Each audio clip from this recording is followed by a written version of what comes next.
Hello students, स्वागत है आप सभी का आपके अपने चैनल में। जैसा कि आप लोगों को पता है, हम आपके लिए बैक टू बैक क्लासेस लेकर के आ रहे हैं और आप लोगों के बहुत सारे कमेंट्स आ रहे थे कि सर अब हमको हिंदी पढ़ाइए, हिंदी के वीडियोस अभी नहीं आ रहे हैं। तो हम आपके लिए हिंदी लेकर के आ गए हैं। तो बीए फर्स्ट ईयर की हिंदी का जो कि सेकंड सेमेस्टर की हिंदी है, इस पर हम बात करने वाले हैं और इसका यूनिट नंबर 2 हम स्टार्ट करने वाले हैं। यूनिट नंबर 1 ऑलरेडी हमने कंप्लीट करवा दिया, तो अगर आपने वो वीडियोस नहीं देखी है तो प्लीज़ चैनल पे विजिट करके आप वो वीडियोस देख सकते हैं। यूनिट नंबर 2 का आज हमारा ये डे नंबर 1 है, पहली वीडियो है यूनिट नंबर 2 पर हिंदी के। एंड आपको पता है कि जो आपका ये यूनिट वाइज या सेमेस्टर वाइज हुआ है एग्जामिनेशन के पैटर्न, तो उसमें आपके जो यूनिट है इसमें आपको हर एक टाइप के क्वेश्चंस दिया गया है कि लघु उत्तरीय क्वेश्चन भी है, आपका अति लघु उत्तरीय क्वेश्चन भी है, दीर्घ उत्तरीय क्वेश्चन भी है, ऑप्शनल क्वेश्चंस भी है। तो सारा कुछ वेरी करता है। तो चलिए टाइम ना वेस्ट करते हुए स्टार्ट करते हैं। तो यहाँ पर देख सकते हैं, ये आपका द्वितीय इकाई है, सेकेंड यूनिट है आपका, और जिसका नाम है, सेकेंड यूनिट का नाम है भक्ति काल। अब भक्ति काल से रिलेटेड कौन कौन से क्वेश्चंस किस किस टाइप से पूछे जा सकते हैं, वो सारा कुछ फॉर्मेट ऑलरेडी तैयार किया गया है।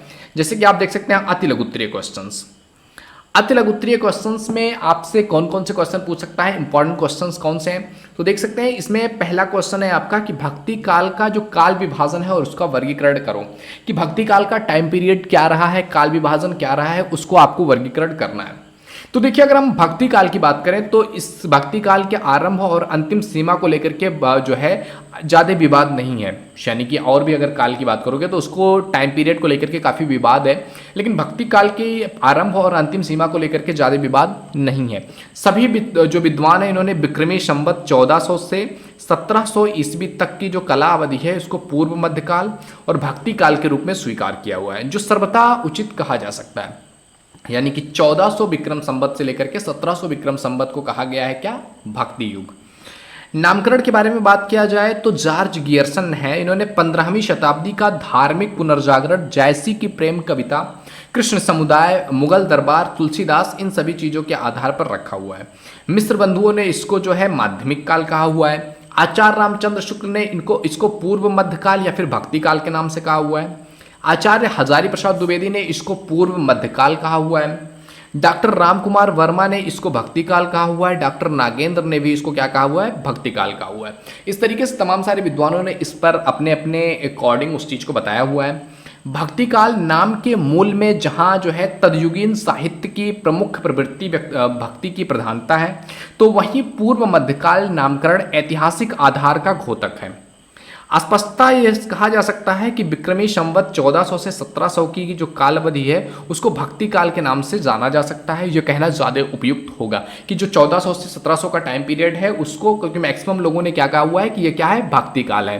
तो आप देख सकते हैं यहाँ पर भी 2 लोगों ने, 3 लोगों ने और इससे पहले भी। तो भक्ति काल को जो है इसको 1400 से 1700 का जो टाइम पीरियड रहा है विक्रमी संवत का, उसको भक्ति काल कहा गया। अब भक्तिकालीन साहित्य के बारे में बात किया जाए कि भक्तिकालीन साहित्य क्या है, तो देखिए भक्तिकालीन जो साहित्य रहा है वो सगुण भविष्य भक्ति जो काव्य धारा है वो रहा है, निर्गुण भक्ति काव्य धारा रहा है, और नीति प्रकृति वीरता परक जो काव्य धाराएं रही हैं वो भी इस टाइम पीरियड में देखने को मिली हैं।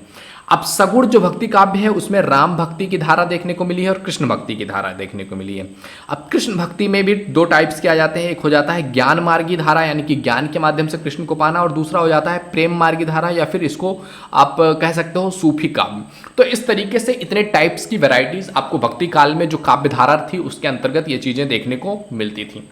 तो ये था भक्ति काल के बारे में थोड़ा सा ओवरव्यू, उसके टाइम पीरियड के बारे में। अब इसी पर दूसरा क्वेश्चन आपके लिए आ रहा है कि भक्ति काल जो है इसके उदय के आंदोलन के कारण क्या थे, वर्णन कीजिए कि मतलब भक्ति काल की शुरुआत क्यों हुई, भक्ति काल के उदय के पीछे आखिर रीजन क्या रहा, कारण क्या रहा। तो आइए समझते हैं कि हिंदी साहित्य के मध्यकाल को 2 घंटों जो है 2 खंड में बांट दिया गया है। हिंदी टाइम पीरियड का जो मध्य मेडाइवल टाइम पीरियड रहा है उसको 2 भागों में बांटा गया है, एक पूर्व मध्यकाल और एक उत्तर मध्यकाल।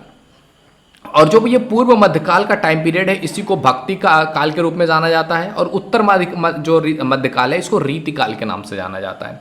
और आचार्य रामचंद्र शुक्ल ने 1375 संवत विक्रम संवत से लेकर के 1700 विक्रम संवत का जो टाइम पीरियड है इसको भक्ति काल कहा हुआ है। इनके अनुसार जो है इस कालखंड में भक्ति भावना की प्रधानता रही थी, कि इस टाइम पीरियड पे जो भी काव्य धाराएं हमें सामने देखने को मिल रही थी वो काव्य धारा कैसी थी, जिसमें जो है भक्ति की भावनाएं उमड़ रही थी। इसलिए प्रवृत्ति की दृष्टि से यह नाम करना उचित था। डॉक्टर नागेंद्र ने अध्ययन की सुविधा की दृष्टि से इसको 1350 से 1650 कर दिया है, ताकि मतलब एक थोड़ा सा एक ट्यूनिंग में आ जाए चीज़ें। या तो 1300 से 1700 या 1400 से 1700 ठीक था, तो इन्होंने इस तरीके से 1350 से 1650 तक की मतलब एक ट्यूनिंग दे दिया है। अब भक्ति आंदोलन के पीछे रीजन की अगर बात किया जाए कि कौन से कारण थे जिस वजह से भक्ति आंदोलन हुआ, तो आचार्य रामचंद्र शुक्ल ने भक्ति आंदोलन के पीछे कई सारे रीजन्स को दिखाया हुआ है। जैसे कि पहला रीजन दिखाया हुआ है कि देश में मुसलमानों का राज्य प्रतिष्ठित हो जाने से जो हिंदू जनता थी वो हताश हो चुकी थी, निराश हो चुकी थी या पराजित हो चुकी थी, क्योंकि वो ऐसा टाइम पीरियड था जब मुस्लिम आक्रमण हुआ था और भारत में जो शासन पीरियड था, जो शासन काल था, वो मुस्लिम शासनकर्ताओं के हाथ में था।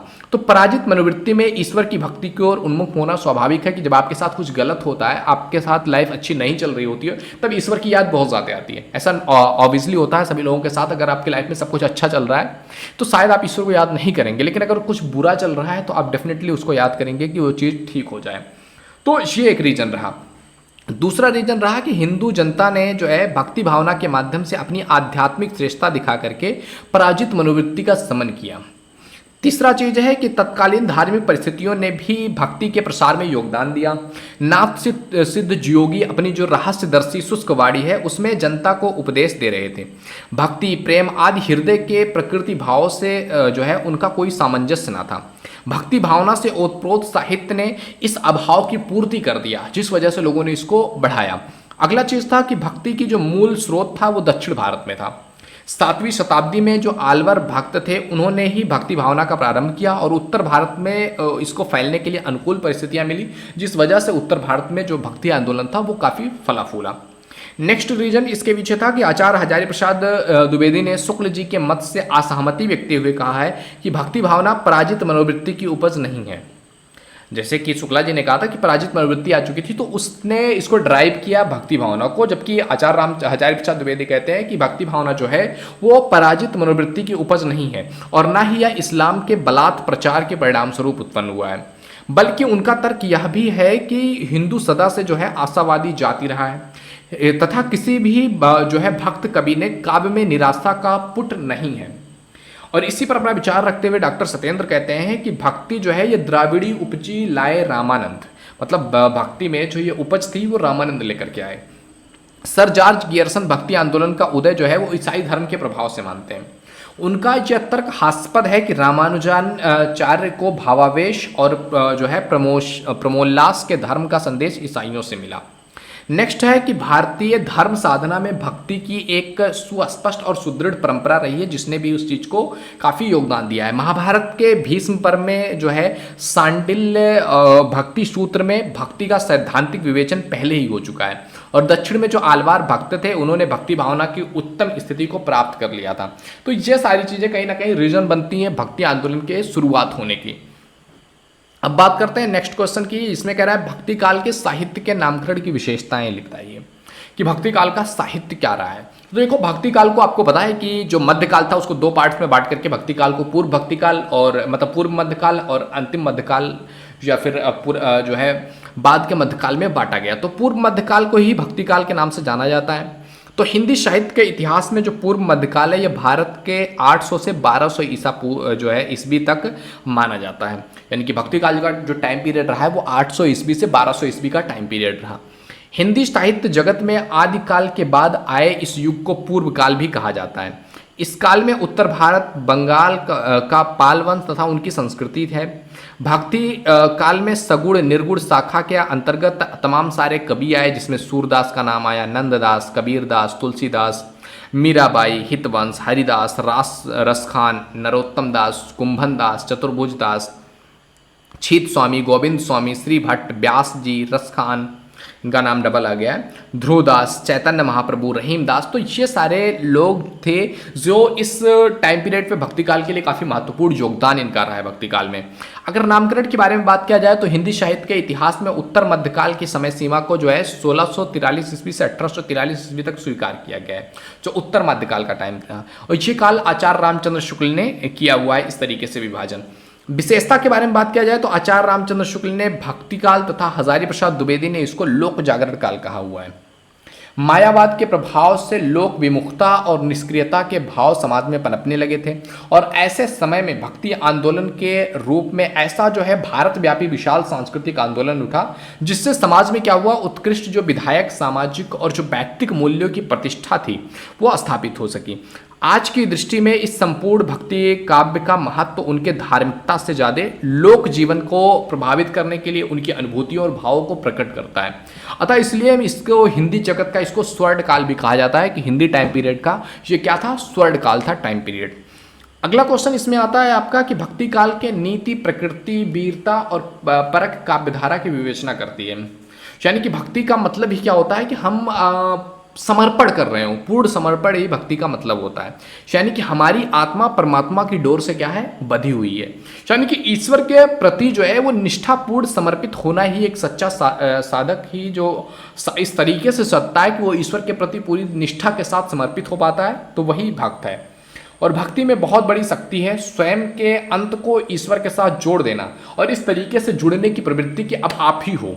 मतलब अपने जो ईगोसेंट्रिक जो आपका एक बिहेवियर होता है, जो आपको कहीं ना कहीं प्रकृति से, आपकी जो कॉन्शियसनेस है उससे आपको रोक करके रखती है, वो टूट जाता है, वो ब्रेक हो जाता है, क्योंकि आप अपने आप को एक सेल्फ समझना बंद कर देते हैं, बल्कि आप जो नेचर है, प्रकृति है, कॉन्शियसनेस है, उसके साथ आप जुड़ जाते हो। भक्ति काल में नीति, प्रकृति, वीरता परक रचनाओं का भी स्वतंत्र और जो है फुटकूल रूप से सृजन किया गया है। नीति काव्य में संबंध जो रचनाकार हैं और उनकी रचनाओं का जो है नामोल्लेख इस प्रकार है, जैसे कि पद्मनाथ थे, उन्होंने जो है डंगरू बावनी, चीहल चीहल बावनी, रत्नाकर रत्नावली, दोहा संग्रह, ये सारी चीज़ें लिखी। इसके अतिरिक्त दादू थे, मूलक दास थे, कबीर दास, नानक, पीपा, देवीदास, रहीम, बनारसी दास, इन्होंने भी जो है नीति काव्य का सृजन किया। प्रकृति का जो काव्य है उससे संबंधित जो लेखक थे उनमें सेनापति, पद्माकर, केशवदास, सूरदास, तुलसीदास, इनका नाम आता है। अब वीर काव्य के लिए नाम आता है श्रीधर का, नल्ह सिंह का, दुर्सा का, आढ़ा, दया स्वामी, कुंभकर्ण तथा नयामत खान का नाम आता है किसमें, वीर काव्यों में। तो इस तरीके से अलग अलग टाइप जो है इस टाइम पीरियड पे नीति काव्य, प्रकृति, वीरता परक काव्य रचनाएं, उस समय भक्ति काल में यही रचनाएं जो है यही चीज़ें चल रही थी उस टाइम पीरियड पे। अगला है आपका 5th नंबर का क्वेश्चन, सगुण और निर्गुण भक्ति में अंतर बताइए कि सगुण भक्ति क्या है और निर्गुण भक्ति क्या है। तो देखिए, भक्ति परंपरा को 2 भागों में बांटा गया है, एक है निर्गुण और दूसरा है सगुण। निर्गुण भक्ति और सगुण भक्ति को का आधार जो है वो मुख्यतः भक्तों का जो हृदय है, उनके इष्ट आराध्य का स्वरूप है। निर्गुण और सगुण भक्तों में जो एक महत्वपूर्ण समानता है कि ये दोनों ही, चाहे निर्गुण हो या सगुण हो, दोनों ही क्या है, आस्तिक हैं। यानी कि ईश्वरीय शक्ति, ब्रह्म शक्ति को किसी ना किसी रूप में वो मानते हैं, चाहे वो निर्गुण भाग टाइप में माने या फिर सगुण में। तो इनमें डिफरेंस के बारे में बात कीजिए तो इनमें जो परमात्मा का स्वरूप होता है वो सगुण में क्या होता है कि वो साकार है, यानी कि मूर्ति का रूप हो गया, जैसे शिव, विष्णु या इनके अवतार, देवी देवता। तो ये क्या है, इनको हम डायरेक्टली मतलब एक मूर्ति के रूप में जिनको हम मानते हैं। और निर्गुण में क्या होता है, निराकार, निरंजन, अजन्मा, अमूर्त, अनिर्वचनीय, मतलब जिसकी हम इमेज की कल्पना नहीं करते हैं, निरंकार जिसको कहते हैं। नेक्स्ट है साधना का पथ। जो सगुण भक्ति है इसके साधना का पथ तो होता है कीर्तन करना हो गया, पूजा स्थल का महत्व हो गया, स्तुति करना, भजन करना, मूर्ति की पूजा करना, तीर्थ यात्रा करना, ये सारी चीज़ें कहीं ना कहीं सगुण भक्ति के अंतर्गत आती है। वहीं अगर हम निर्गुण भक्ति की बात करें तो इसमें आता है आपका योग, प्रेम, भक्ति, हठ योग, इंद्रिय जो है कंट्रोल करना, निग्रह, मन की शुद्धता, निमरण। तो ये सारी चीज़ें निर्गुण भक्ति को के साधना के तरीके हैं। अगला अगर सामाजिक भूमिका के बारे में बात किया जाए तो सगुण भक्ति की सामाजिक भूमिका है कि इष्ट देव के प्रति समर्पण भावी जो मानवीय मूल्य है उनका प्रचार प्रसार करना। जबकि जो निर्गुण भक्ति है इसका काम है कि कर्मकांड, वर्ण व्यवस्था, मूर्ति पूजा और जो अंधविश्वास है इसका खंडन करना। शाखाओं की बात किया जाए तो जो सगुण भक्ति है इसमें कृष्ण भक्ति शाखा आती है राम भक्ति शाखा आती है। जबकि निर्गुण के शाखाओं की बात किया जाए तो इसमें आती है ज्ञान मार्गी शाखा और प्रेम मार्गी शाखा। 2 तरीके से मतलब निर्गुण भक्ति की जा सकती है। अगला अगर प्रमुख संतों के बारे में बात किया जाए तो सगुण में आते हैं संत जो है तुलसीदास जो कि राम भक्ति से हैं, मीराबाई जो कृष्ण भक्ति से हैं, सूरदास कृष्ण भक्ति से, रसकान कृष्ण भक्ति से, नंददास, रहीम।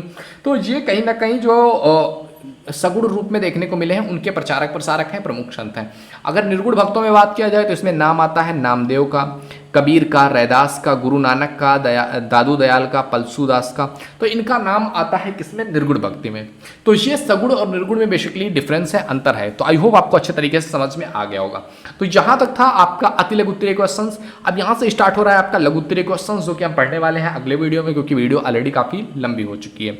ओके मेरे दोस्त, तो मिलते हैं आपसे अगले वीडियो में। तब तक के लिए जय हिंद, जय Bharat, thank you, bye bye.